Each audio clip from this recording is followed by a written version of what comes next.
Hey guys, what's going on? It's Jack here from Jacktastic PCs, and today I'm going to be showing you all my brand new server. So right here you guys can see my new server in the Roseville RSV R4000. I just had it open because I powered it on a few minutes ago, but it is gorgeous and incredibly powerful. I'm going to go ahead and put an image of it up on screen right now, what it looks like on the inside. And as you can see, it's got the 2 CPU coolers, the 750 Ti, it's got 32 gigabytes of DDR3 ECC RAM, and then a 240 gigabyte SSD, and a 1 terabyte hard drive. So the machine's pretty powerful. And you may be wondering what I'm going to use all this power for. Video editing, photo editing, and 3D modeling, which I do a lot of. But I also game quite a bit, and my older brother let me borrow his 980 Ti by Zotac. It's the Amp Extreme, the most powerful 980 Ti you can buy, and so I obviously ran a bunch of benchmarks, and here are the numbers. For Firestrike, the graphics was 16,969, the physics was 17,027, and the total average points, or whatever it's supposed to be, was 15,050. Then moving on to Batman Arkham Origins, the minimum was 22 frames per second, the max was 210, and the average was 150. So in a heavily NVIDIA title, well above 60 FPS at 1080p ultra settings. Also with the highest level of anti-aliasing. Moving on to Bioshock Infinite, minimum was 23 FPS, the max was 456.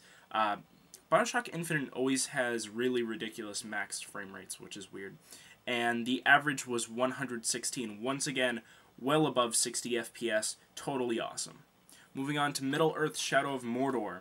The minimum was 60 FPS, the max was 223, and the average was 116 as well.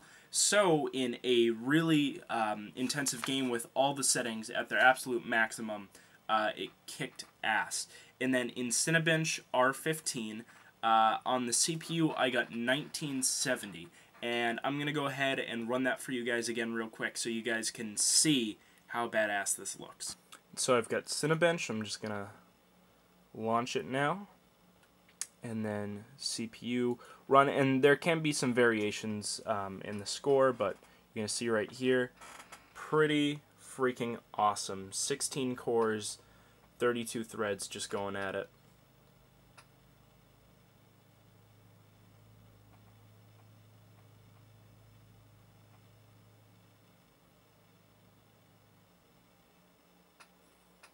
And 1894 on that run, but I scored 1970 on one of my previous runs.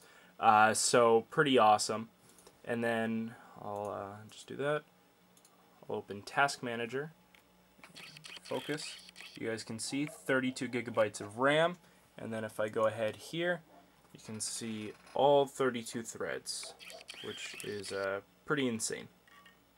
So my setup is pretty awesome at this point. I'm waiting to see what the 1060 has to offer before I upgrade the graphics card. I may go to a 1070 or 1080 depending on what I do for my 18th birthday coming up in October.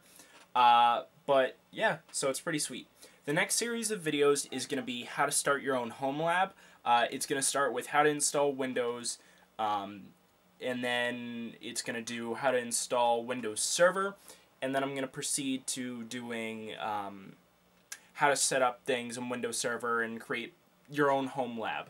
I'm going to be doing it all in virtual machines on this machine, so it'll be a pretty good test of what it's capable of. But that's all for today. If you guys like this video, drop a like down below. If you didn't like it, drop a dislike. And if you really did, tell me why in a comment. Tell me what you'd like to see in a future video. And until next time, peace out.